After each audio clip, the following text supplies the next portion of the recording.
یو سړی را ولاړ سو، مزدور یې راوستی. مزدور په کور کې ګل و، خټې و، یو دیوال و، یو کډۍ، میزان چې ګلمنډۍ چې کار ځای مزدور چې راوستی کار یې ګټه ورځې کار په وکړي.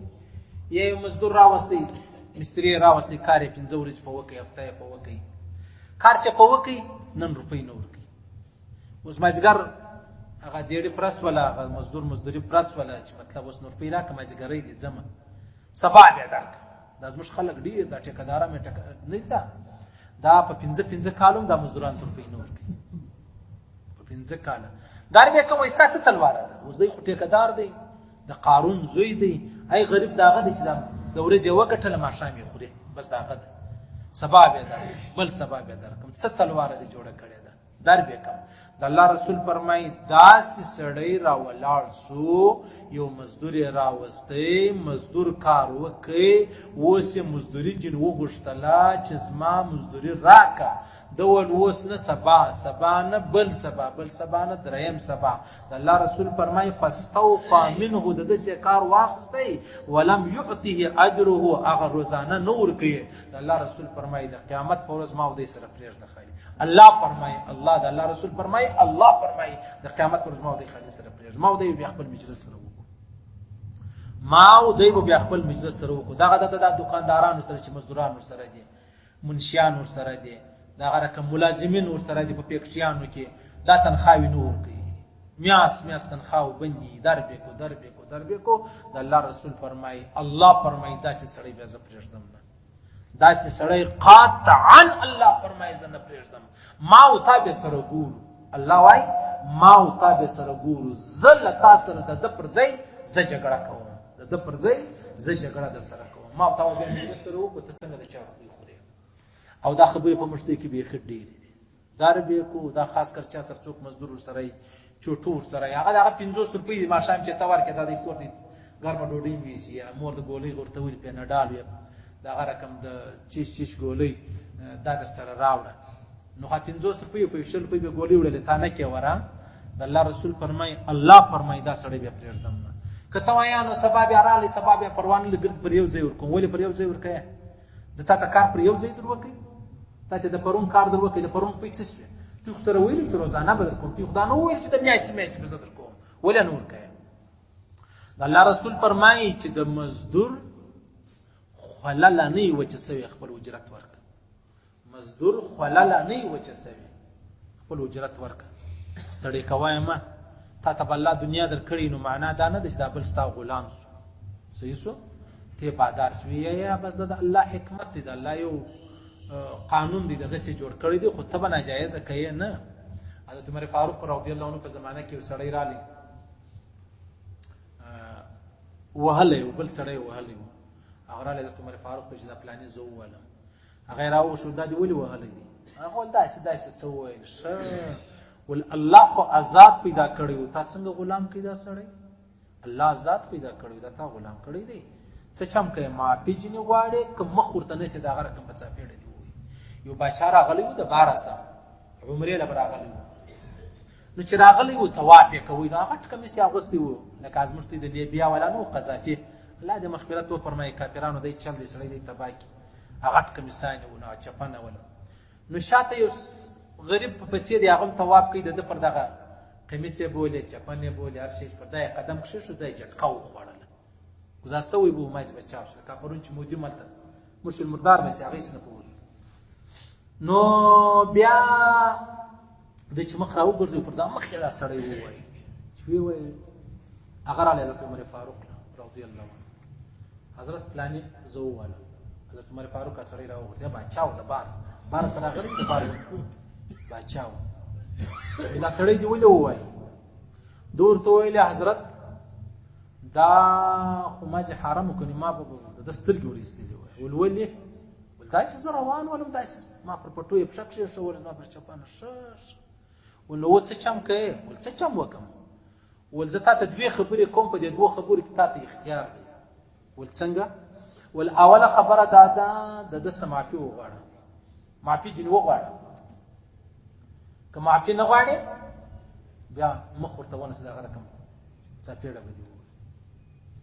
سوچ وکړئ چې دا څنګه مساول دلته خو دا خبرې نشته دا عدل دی دلته عمر فاروق خپل ځان خاورې کړی دې دپاره خو نه دی خاورې کړی ته به خلک ویې باچا ځان ته باچا حریان سو چې فساد خو سوې فساد خو در وسو نو حضرت عمر فاروق ته وویل چې ما ته مهلت راکولی شي د یوې شپې ما ته شپه او دوې مهلت راکړه زه به پر دې سوچ وکړم که ما مخ ورته نیولی سو پر مخ دې مو وویې که مې معافي جون غوښتې سو معافي به جون واخلو و دی باچا خو نه در معلومیږي څنګه به د چا څه معافي غواړي او څنګه به چا ته مخ نیسي اول ټیک صحیح ده پر دواړو سترګو باچا سړی صحیح ده پروا نه ده مهلت درکوم دا سړی راځي که خوشحاله که معافي جون وغواړي یا نه د هغو نه بدله به درڅه اخلي همې چې شپه شوله د شپې باچا ولاړ وغورځېدی ولاړ سا چې حضرت عمر فاروق راپورټ څه دی غورځېدلی بس بیا نو باچا ولاړ خپل وطن ته ورسېدی په آخر کې بس بیا ایمان ځینې ولاړی ایمان یې پرېښود نصراني د مرګ پر حال یې ویلې او ما د یوې څاپېړې څه ځان کتی نن الله په ما څه فساد وکړي کلمه یې له رسه واخیسته ما د یوې چپلاخې څه ځان کاتی نن الله ایمان له رسه واخیستی ولاړی وغورځېدی اوس حضرت عمر فاروق څونه امیر المؤمنین څونه عظیم شخص باچا راغلی دی باچا خو د باچا دپاره څونه خبرې کوي او دلته یو عام مؤمن مابین راغلی عام مسلمان د ورته بدله داسې نشي کېدی دا کېدی نشي هېڅ نه دی او بیا ولاړی نو د الله رسول فرمایي تاسو چې کله هغه یو سړی چې ووایه عمر فاروق ورته دا تا کله غلام کړی دا خو الله ذات پیدا کړی دی تا چې کله په چا مزدوري ورکړه چې دا خولای نه وي وچه سوې ورکړه د روپۍ ورکړه هر څو چې دې ورېکړه او زموږ خلک یې نه ورکوي دا غټ غټ پلازو والا دا غټ غټ بلډینګو والا دا غټ غټ کوټیانو والا بنګلو والا دا یې نه ورکوي وایي دا ربې کم او دا څونه حرام کار دی هغه غریب ورته ژاړي چې ډېر مجبور یم بیا 1000 روپۍ دي په 1000 روپۍ کې 100 روپۍ ورکړي الله رسول فرمایي الله فرمایي د داسې سړي سره به د قیامت پر بیا زه ګپه کوم زه مجلس کوم زه به بیا د ده سره د دغه مزدور پر ځای بیا زه ورسره جګړېږم بیا به زه ورسره جنګېږم بیا به زه د سره حال احوال کوم نو خبره دی د عاجزانو په مشتو کې د رښتیاو دا خبرې خو نو شته د رښتیاو راکسته او موږ به کوشش دا کوو چې دا خبرې د ځانه وباسو په داسې حال کې مړه سو چې الله رب العزت خو وعده نه یې کړی چې زه دې نه پرېږدم د قیامت په ورځ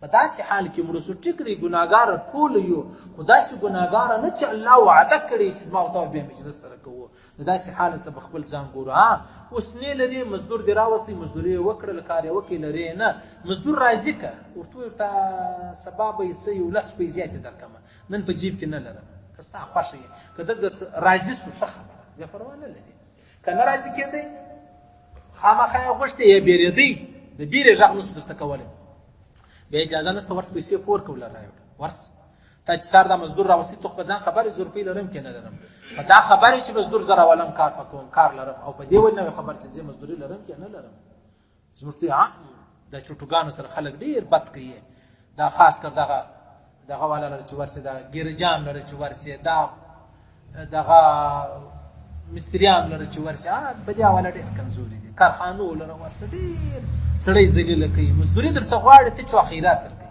مزدوري په دې انداز دلته یو سړی دی نو دغه د یو چا پلازه یې جوړه پلازه چې جوړه که بیا ډېر کړکیانې مړکیانې کیسې مسې جوړې کړې نابل زه والله راته ژړل مولوي صاحب زما خیال 10 کاله کېږي ور پې ولاکه راکړې ده نیره کوي دا نه خلک بدماشیان دي چې وایي زه بدماش یم مزدور راولي ځه ولاړ شه اوس ګوره تا خو د مزدور ځان خلاص کړي د مزدور د خدای خو د ځان نه دی خلاص کړی مزدور ته نشي وژلی د مزدور خدای خو دې نو نه پرېږدي ته څنګه دا کار کوې مزدور ولاړ ویې ژړل بس ټیک ته صحیح د هغه هسې وږی څه بیا نور تا پسې وږی کوي نو د الله څخه الله وایي زما وعده ده ستا سره پرېږدم دې نه زما وعده ده چې زه به تا پرېږدم نه داسې به نه کوو صحیح ده خیر الله دې ویل اورېدل قبول منظور وګرځوي الله دې خپل احکامات محمد رسول الله صلی الله علیه وسلم مبارک طریقې را نصیب کړي الله رب العزت پر دا ټول موږ ته مرګ راکړي چې موږ مرو دا وایي لا اله الا الله محمد